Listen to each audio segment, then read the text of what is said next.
मुरादपुर एक छोटा सा गांव था। चारों तरफ खेत, कच्ची सड़कें। उसी गांव के एक छोटे से कच्चे घर में रहता था रईस अहमद। रईस का परिवार ही उसकी पूरी दुनिया था। उसकी पत्नी शबाना, उसकी 8 साल की बेटी फातिमा और उसकी छोटी बहन नाजिया। रईस ज्यादा पढ़ा लिखा नहीं था।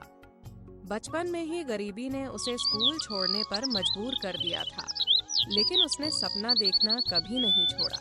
उसका सपना था अपनी बेटी और बहन को पढ़ाकर एक अच्छा इंसान बनाना। हर सुबह जब फातिमा स्कूल के लिए तैयार होती, रईस उसे देखते हुए सोचता, मेरी बेटी वो जिंदगी जीगी जो मैं नहीं जी सका। लेकिन सपनों से पेट नहीं भरता। पेट भरने के लिए मेहनत करनी पड़ती है और रईस हर दिन मेहनत करता था। रईस गांव के बाहर एक ढाबे में मजदूरी करता था। उसका काम था बर्तन धोना, सफाई करना और खेत में काम करना। सुबह 7 बजे से रात 8 बजे तक 13 घंटे की मेहनत, लेकिन पगार बस 7,000 रुपये महीने, और वो भी समय पर नहीं मिलता था। उस दिन दोपहर की तेज धूप थी। रईस थका हुआ घर पहुंचा। उसके कपड़े पसीने से भीगे हुए थे, चेहरा थका हुआ, आंखों में चिंता।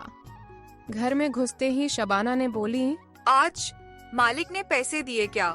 रईस कुछ सेकंड चुप रहा, फिर धीमी आवाज में बोला, नहीं दिया, कहा अगले हफ्ते पैसे ले लेना। शबाना चूल्हे के पास बैठ गई। चूल्हा ठंडा पड़ चुका था क्योंकि घर में बनाने के लिए कुछ नहीं था। उसी समय छोटी फातिमा अंदर आई। उसकी आंखों में मासूमियत थी। माँ, आज क्या बना रही हो?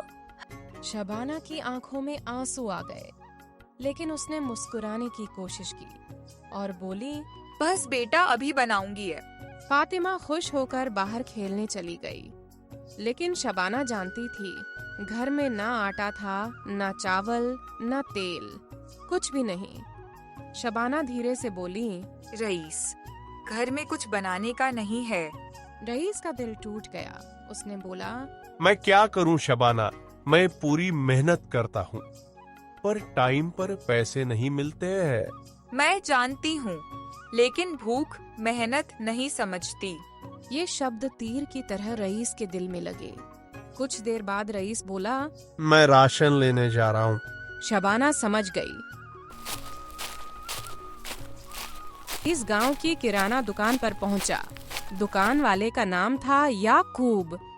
याकूब ने रईस को देखा और बोला, आओ रईस, क्या चाहिए?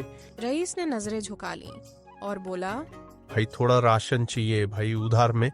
याकूब कुछ सेकंड चुप रहा, फिर बोला, रईस, अभी तुम्हारा पिछला उधार अभी बाकी है। रईस की आंखों में शर्म थी। भाई बच्ची भूखी है। याकूब का दिल पिघल गया। उसने बोला, ठीक है, ले जाओ, लेकिन रईस, अगली बार पैसे लेकर आना। रईस ने सिर झुका दिया। रईस की आंखों में आंसू आ गए। उसने बोला, शुक्रिया भाई।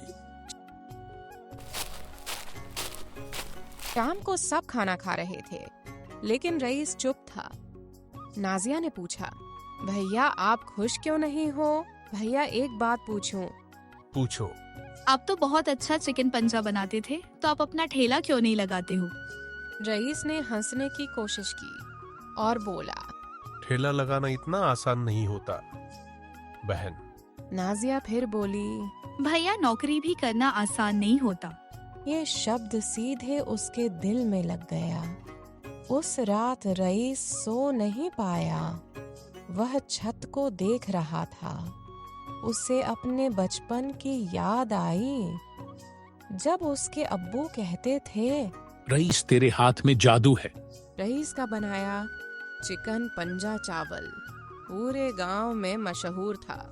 वह सोचने लगा। शबाना और फातिमा सो चुके थे, लेकिन रईस की आंखों में नींद नहीं थी। उसके मन में सिर्फ एक ही सवाल था, क्या मैं सच में अपना चिकन पंजा चावल वाला ठेला लगा सकता हूँ? उसे डर भी लग रहा था। अगर ठेला नहीं चला तो, अगर पैसे डूब गए तो, अगर परिवार भूखा रह गया तो। लेकिन तभी उसे फातिमा का मासूम चेहरा याद आया।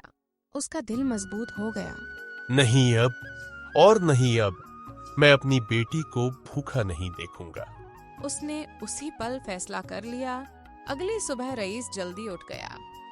उसने अपने पुराने बक्से को खोला। उसमें थे 3200 रुपये। उसने गहरी सांस ली। इतने में तो ठेला भी नहीं आएगा। शबाना पीछे से आई। क्या सोच रहे हो जी? मेरे पास सिर्फ 3200 रुपए है। शबाना कुछ सेकंड चुप रही। फिर उसने अपने हाथ की चूड़ियां उतार दी और बोली। ये बेच दो। रईस चौंक गया। पर ये तुम्हारी आखिरी निशानी है, ये सब मैं नहीं बेच सकता। निशानी से ज्यादा जरूरी हमारी बेटी का भविष्य है। रईस की आंखें भर आईं। रईस अपने पुराने दोस्त सलीम के पास गया। सलीम साइकिल रिपेयर की छोटी दुकान चलाता था। सलीम, मुझे तुमसे मदद चाहिए। बोल भाई। रईस ने सब कुछ बता दिया। ठेला लगाने का सपना, गरीबी, भूख, मजबूरी। सलीम कुछ सेकंड चुप रहा। फिर उसने बिना कुछ सोचे समझे उसे 10,000 रुपये दे दिया। ये देखकर रईस हैरान रह गया और रोने लगा। सलीम बोला, रो मत यार, तुम अच्छा से काम करो और कभी जरूरत पड़े तो जरूर आना। मुझे तुम्हारे ऊपर भरोसा है। अब रईस के पास कुल 18,000 रुपए हो चुके थे।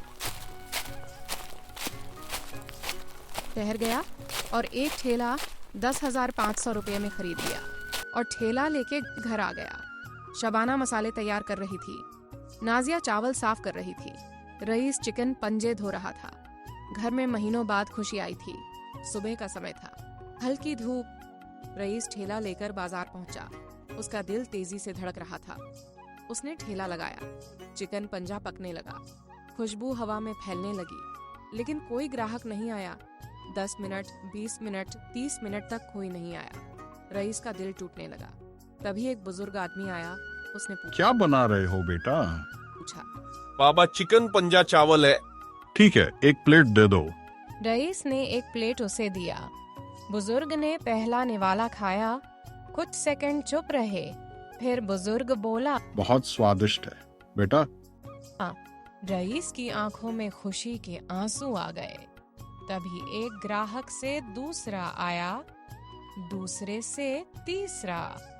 धीरे धीरे लाइन लग गई। रईस लगातार काम करता रहा। उसके हाथ तेज चल रहे थे, लेकिन दिल खुश था।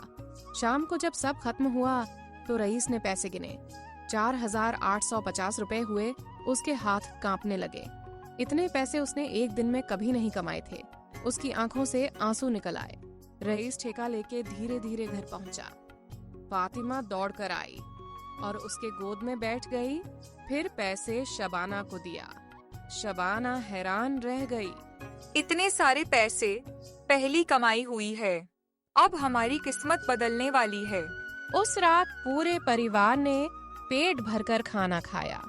महीनों बाद बिना डर के उस रात रईस घर के बाहर बैठा था। आसमान को देख रहा था।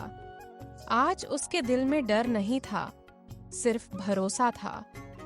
उसने खुद से कहा, अब मैं किसी के आगे हाथ नहीं फैलाऊंगा। पास ही एक आदमी खड़ा था। उसका नाम था जावेद। वह भी चिकन बेचता था। वह रईस को घूर रहा था। उसकी आंखों में खुशी नहीं, जलन थी। देखता हूँ कब तक तुम्हारा ठेला चलता है। अब समय धीरे धीरे बीत रहा है। उसका गांव में एक नई पहचान बन चुकी थी। हर दिन दोपहर के समय उसके ठेले पर काफी भीड़ लग जाती। गर्मा गर्म भाप उड़ाते चावल, मसालों में पका नरम चिकन पंजा और रईस के चेहरे की ईमानदार मुस्कान। लोग दूर दूर से आने लगे थे। कोई कहता, भाई का चिकन पंजा बहुत अच्छा है। घर का माहौल पूरी तरह बदल चुका था। चूल्हा कभी ठंडा नहीं रहता था। रसोई में हमेशा कुछ न कुछ बनता रहता। एक दिन रईस किराना दुकान पर गया। याकूब भाई ने उसे देखा। फिर उसने उसका उधारी चुका दिया। रईस के दिल से एक बड़ा बोझ उतर गया। आज पहली बार वह उधार से आजाद हुआ था, लेकिन हर कोई खुश नहीं था। पास ही जावेद अपना चिकन ठेला लगाता था। पहले उसके ठेले पर भीड़ होती थी, अब उसका ठेला खाली रहता था। वह दूर से रईस को देखता, लोगों की भीड़, लोगों की तारीफ, यह सब उसकी आंखों में चुभता था। उसने गुस्से में मुट्ठी भींच ली। पहले ये भी मेरी तरह गरीब था, आज देखो। उसके मन में जलन बढ़ती जा रही थी। एक दिन जावेद अपने दोस्त से बोला, अगर ये ऐसे ही चलता रहा तो मेरा काम खत्म हो जाएगा। उसकी आंखों में खतरनाक इरादा था। अगले दिन दोपहर का समय था। रईस का ठेला हमेशा की तरह व्यस्त था। भीड़ ज्यादा थी, सब लोग खाना लेने में लगे थे। उसी भीड़ में जावेद भी खड़ा था। वह मौका ढूंढ रहा था। तभी रईस कुछ सेकंड के लिए पानी लेने गया। बस वही मौका था। जावेद ने उसके चिकन पंजा में शीशी का पदार्थ डाल दिया, फिर चुपचाप वहां से हट गया। कुछ देर बाद एक ग्राहक पेट पकड़कर बैठ गया। मेरे पेट में दर्द हो रहा है। भीड़ में अफरा तफरी मच गई। रईस घबरा गया। उसे कुछ समझ नहीं आया। उसका दिल जोर जोर से धड़कने लगा। कुछ ही देर में पुलिस आ गई। फूड इंस्पेक्टर भी आए। उन्होंने खाना जांच के लिए ले लिया। रईस डर गया। उसकी आंखों में आंसू थे, मैंने कुछ गलत नहीं किया। लेकिन कोई तुरंत विश्वास नहीं कर सकता था। उस दिन रईस का ठेला बंद हो गया। वह घर गया। उसका दिल टूट चुका था। उस रात रईस सो नहीं पाया। शबाना ने पूछा, आपने कुछ गलत नहीं किया ना? रईस की आंखों में आंसू थे। मैंने हमेशा ईमानदारी से काम किया है। अगले दिन जांच रिपोर्ट आई। फूड इंस्पेक्टर ने कहा, खाने में मिलावट बाहर से की गई है। तभी एक आदमी आया। उसने बोला, सर मैंने देखा था, जावेद का दोस्त ने इसके ठेले पर कुछ मिलाते हुए। पुलिस ने जावेद को पकड़ा। जावेद डर गया और उसे जेल लेकर चला गया। अगले दिन रईस ने फिर ठेला लगाया। इस बार पहले से ज्यादा भीड़ थी। लोग उसका समर्थन करने आए थे। आज उसकी मुस्कान में गर्व थे